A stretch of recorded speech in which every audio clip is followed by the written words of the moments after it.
everybody has a chance to ask a question, but I might start myself by asking that the concept of mad scientist wasn't really hip in the early 80s, but then Re-Animator picked it up in a massive way. What gave you the idea to take up this concept, which has a long tradition in horror history but hadn't been used at the time? I guess I didn't really think of it that way. It was Stuart Gordon and his co-writers who already had a script for a television show based on the Lovecraft story of Re-Animator. And I wanted to do a movie, and he wanted to do a movie. He was a theater director. And he said he had this idea, and I said, well, that's great, but I want to do a feature. I don't want to do TV. And so we did it. So the Mad Doctor was already there. It wasn't, I don't think the point was to make a Mad Doctor movie. It was to do this story about a guy who brought people back to life. What about H.P. Lovecraft? You and Stuart both have worked quite thoroughly with his work. What is it about Lovecraft that interests you? Well, Re-Animator is not really a very typical Lovecraft story. It's one that he was, I think, a bit embarrassed about. His greatest stories have to do with cosmic horror. It's much bigger and stranger. And this was kind of a sort of a monkey's paw type of grisly story about people crawling out of graves and stuff like that. It wasn't typical Lovecraft. Stuart, like I said, was the one who suggested the story. I was unfamiliar with it.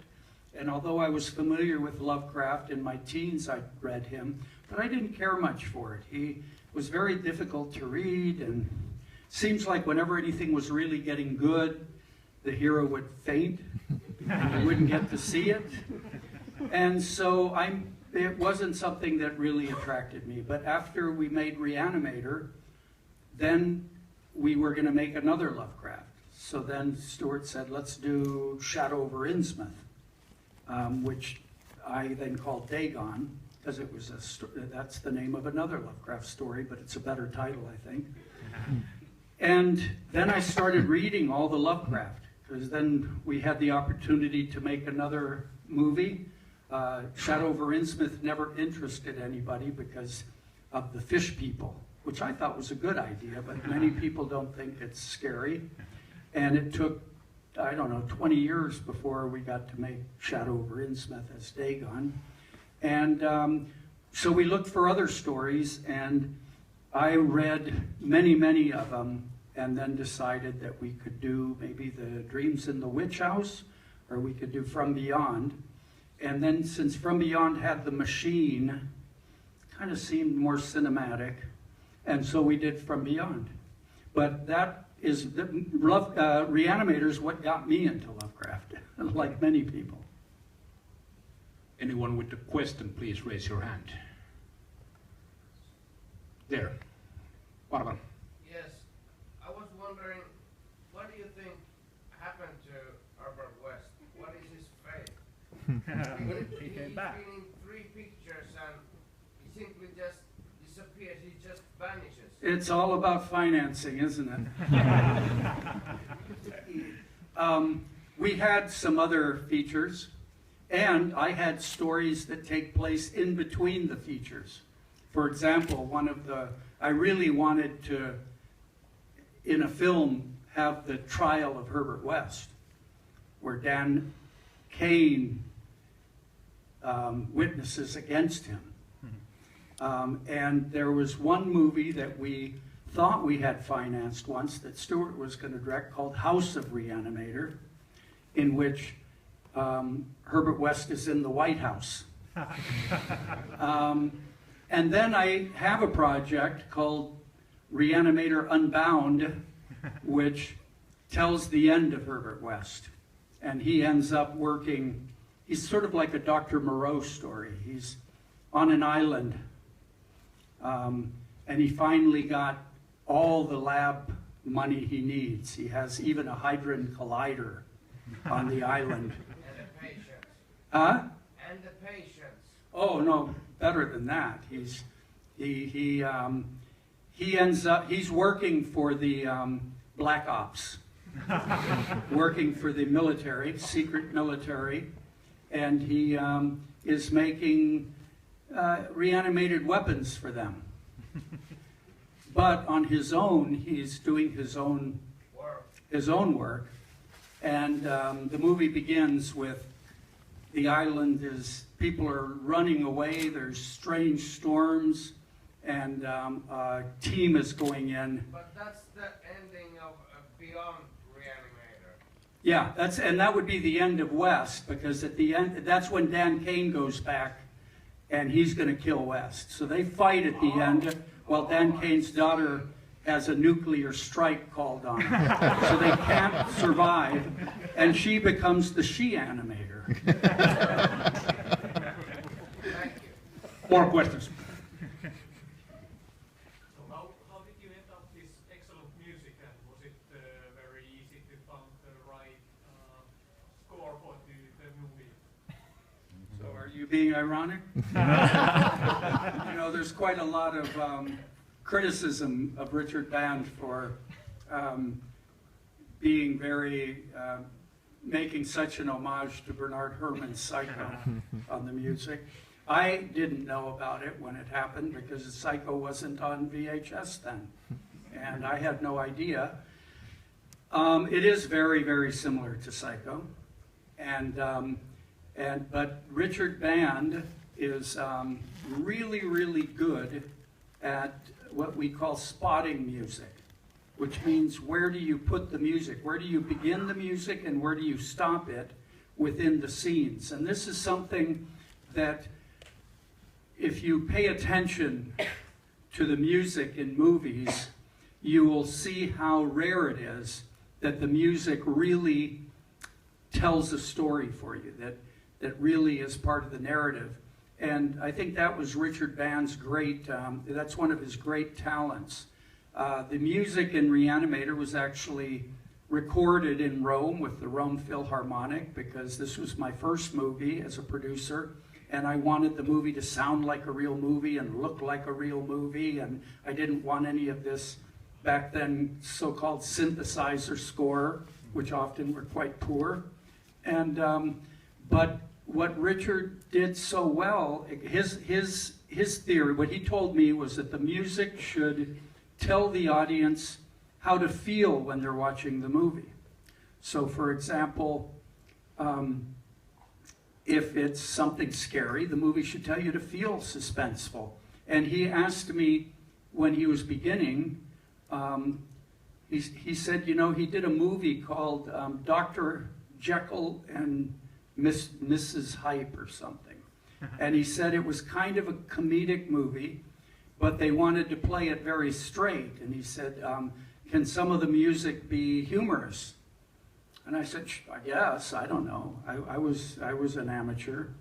And so some of this music that isn't, if you think about it, Bernard Herrmann, like when Dr. Hill's coming in with his head on the tray into his office, that's funny music.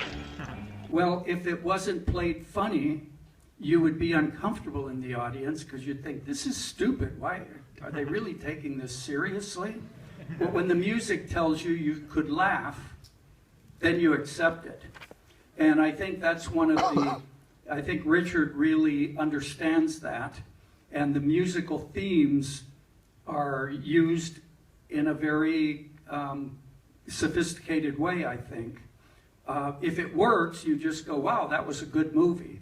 But if you listen to music and watch how it's used, you'll see that the movies today, especially a low-budget one like this, you'll see quite often there are no real themes to the music. There certainly are sub-themes or counter-themes. Music today is, what's really popular is music that's almost like sound effects or sound design. You can't really tell the difference between the music and the sound design.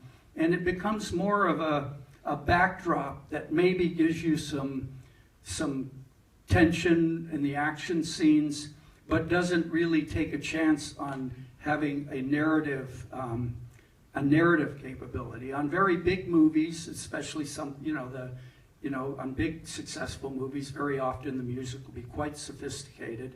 But on a level like this, it's not common that the music will be used so well. And I think that's the talent of Richard. You can also, if you listen to this music and you say, wow, it's really like Bernard Herrmann, sure sounds like Psycho. Also, you might find that the love theme you'll find in The Omen, the Jerry Goldsmith music. And Rick actually asked me when I was doing the credits, he said, would you please put a credit in there that says, apologies to Bernard Herrmann and Jerry Goldsmith. And I said, what are you talking about? That's ridiculous. I'm not going to do that.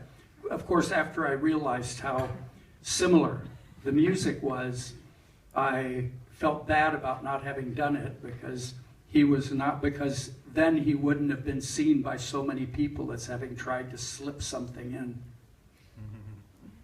Always steal from the best. Yeah, and here I can add a little more on the music.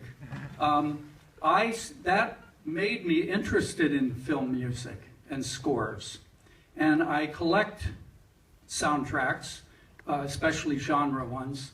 And when I'm working on a project, I want to put on scary music, and it's almost impossible to find scary music. You always end up with 70s Italian giallo music.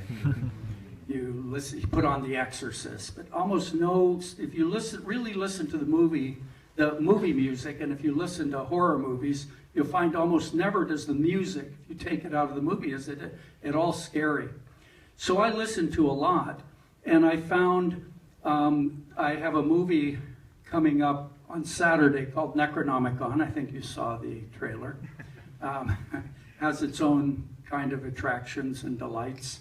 The music, part of the music, the theme was written by Joe LaDuca, who is the composer of The Evil Dead and other music, and he did a great job. And for me, normally when I'm working on a movie, I'm always disappointed by the music. I'm always getting the composer to redo it, and I go in and I give him a hard time.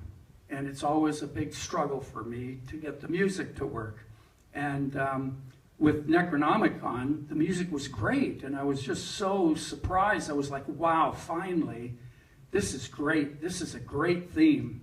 And a few years later, I was listening to some old Salter and Skinner soundtracks. They're a team that wrote music for the old Universal horror movies.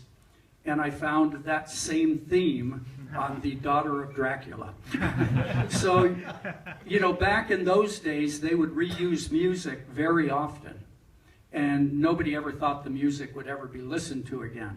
And I think it's also very difficult when you think about it to really have new themes. I mean, if you're really looking for originality, it's tough.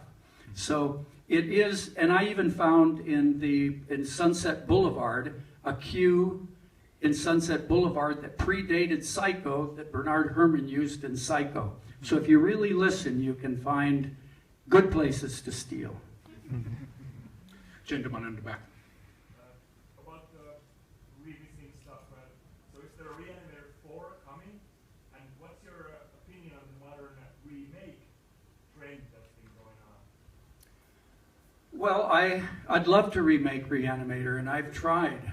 I've tried to I wanted to get one of those deals where they remake Dawn of the Dead. Everything's getting remade, and I thought, wow, should be some money in this. I want to see Re-Animator rebooted. And I've tried to make deals for it with studios, with independents. I never could get the right deal, and I never could. When I did have a deal, I was worried that the movie wasn't going to turn out very well. And my feeling is that it's always been like that. Hey, Fritz Lang remade his own movie. He made it in Germany, then he made it in Hollywood. Movies have been remade throughout history. You need a new audience. You have to give it to them in the style that they want. So you have Universal Frankenstein in the 30s. And then you had Hammer working with Universal with their approval, put out Frankenstein in the 50s. So I do think you have to keep telling the stories over and over, and I don't see anything wrong with remaking a movie. Mostly, if you're a fan of the original, if the original was very good, there's a certain amount of deception. You know, you feel a little bit deceived, or you feel a little disappointed maybe. Sometimes maybe they can be their own movie and they're really great. You know, they tried to remake Nightmare on Elm Street. It was pretty dreary. You know, Dawn of the Dead people seem to like, you know. So in general, I think it's, I have no problem with remakes. They do tend to disappoint me, and I would be happy to do one. Gentleman in the front. Did you have any problems with censorship in this one? Because it seems that censorship sometimes accepts the violence, but not naked people. Exactly. Back then, even the violence was a problem. Today, violence seems to be no problem. I had, in the US, I didn't have any trouble with censorship because I didn't submit it. Re-Animator is the only movie that I've ever made where I raised the money personally. I borrowed the money and I paid for it. So there was nobody that I had to answer to. It's the only movie in my life I never had to answer. I could do whatever I wanted with it. I decided everything. I mean, I didn't direct it. I didn't write it. I didn't act in it. But I mean, I decided how it, you know, I was the ultimate authority. And when we finished it, I never even considered turning it over to the MPAA. In the US, you give it to the trade association, and they give you a rating. And I thought, why should I give it to them? They're only going to give it an X. And I don't want to cut anything. I like it the way it is, and I don't have to answer to anybody. So we didn't turn it in, and we left it that way. Which isn't to say that we didn't make cuts in the movie that you might consider to be violence or sex cuts. When we showed the movies to test audiences, I found that at a certain point, the audience goes from being shocked to sort of getting self-conscious about watching it. And so there's a couple of scenes, for example, the famous one of the head giving head. Well, that scene kind of goes on a little longer. But I found when you watch with an audience, they see the gore, they see the head. It's all kind of humorous, so it makes it easier. And then he kisses her breast, and the audience starts going, they start getting worried, because that's a bit too explicit in a horror movie. Then when he goes down between her knees, the audience starts screaming. Back then, today probably not, but back then people started screaming as they imagine. But if you leave it just at the height of the screams, you cut, and people are really they're unbalanced.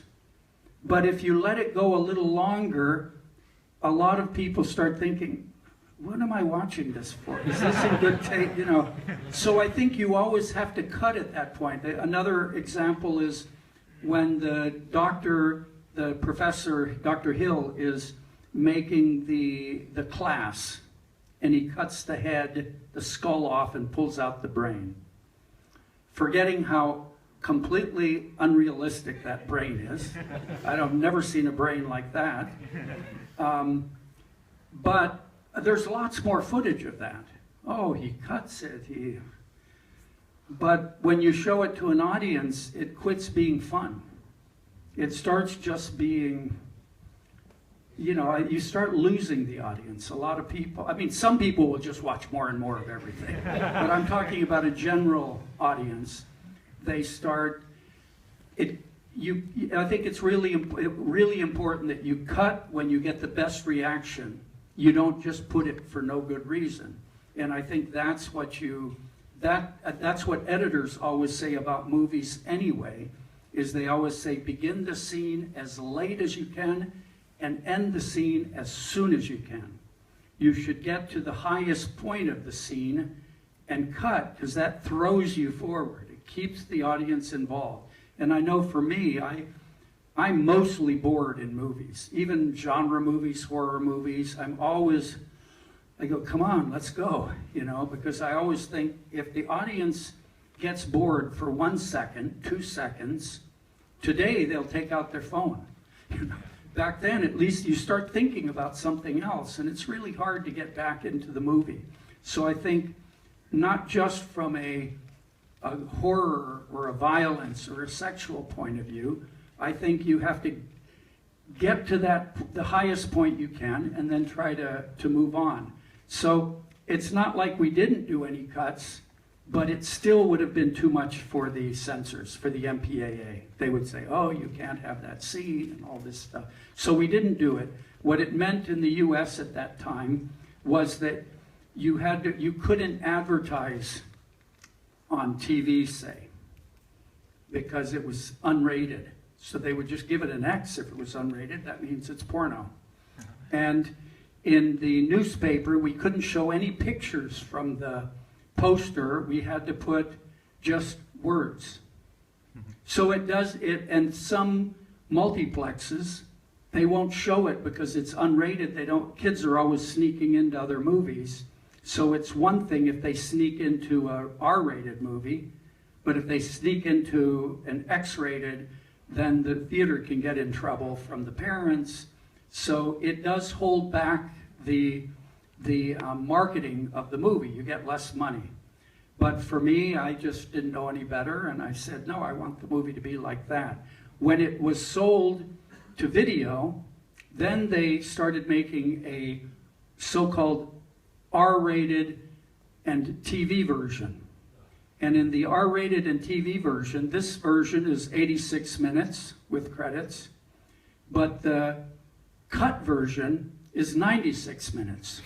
So what they did is they took out the scenes that might be considered too hard, and they put in a whole bunch of scenes that we had taken out of the movie. This movie, when the director finished his cut, was over 2 hours long. So there were whole scenes that we just took out of the movie to make it move faster. Well, they put them back in. And so there is that version. And in the international market, for example, in England, they cut out 8 minutes. In Germany, probably 15. You know, so every country has a different censorship, and Re-Animator was cut in all those countries. Now with the internet and as things have happened today, it's almost like everything is acceptable in the movies, and even in Germany now, Re-Animator would still not be passed. They would have to be cut in Germany, because in Germany they'll put up with any kind of sex. Violence is a little different, and any violence with women is very unacceptable. So in Germany, they still let them put out the what they call the red band trailer, and the red band version. And so you'll see in Germany there'll be DVDs that have a red band across that are kind of not really legal, but they're all over. It's sort of like medical marijuana. You know, it's sort of, no, it's just you know, it's just for your health, but of course it's just a way to it's sort of quasi-legal. So yes, that's been the movie did have a lot of censorship problems. Not in the US, because I think a lot of people don't understand that the system in the United States is different from in Europe. In Europe, you submit the movie and they cut things. In the US, it's not the government, it's the same people who give the Academy Awards. It's the MPAA, it's the private business group that runs the industry. And in order to, when people complain to the government, oh, the movies are too violent, they're too sexual, they say, if the industry, if you guys don't do something, we're going to have to. And so the industry does something, and so they want to regulate themselves. So it's a voluntary submission, it's not required. And they don't cut anything. They just tell you, you know, because they say we can't be censors, we just have to tell you that the way it is now, we're going to have to give you an X, or the way it is now, we have to give you an R. Well, what should we cut out? Well, we can't really say, but you know that scene where maybe that's a little too much. So that's the system in the U.S. It's not that you give it to the government, they cut, and they give it back to you.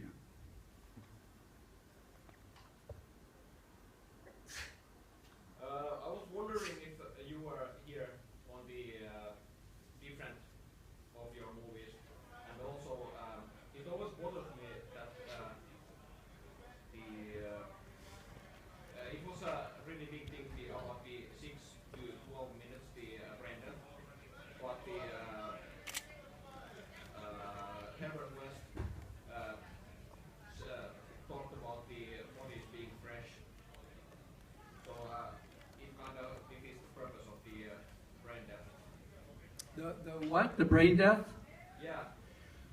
Well, I'm not quite sure what your question is. You're talking about the logic within the movie about bringing people back.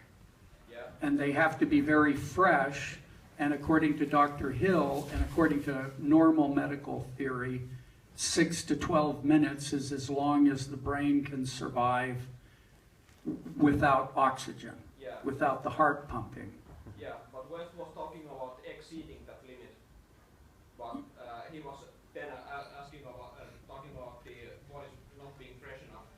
Well, I think that he wants, I would say this, that West wants to be able to defeat death. Every doctor does. And he wants to bring back anybody. But when he brings them back, it doesn't work, or they attack somebody, or their eyes pop out, or something goes wrong.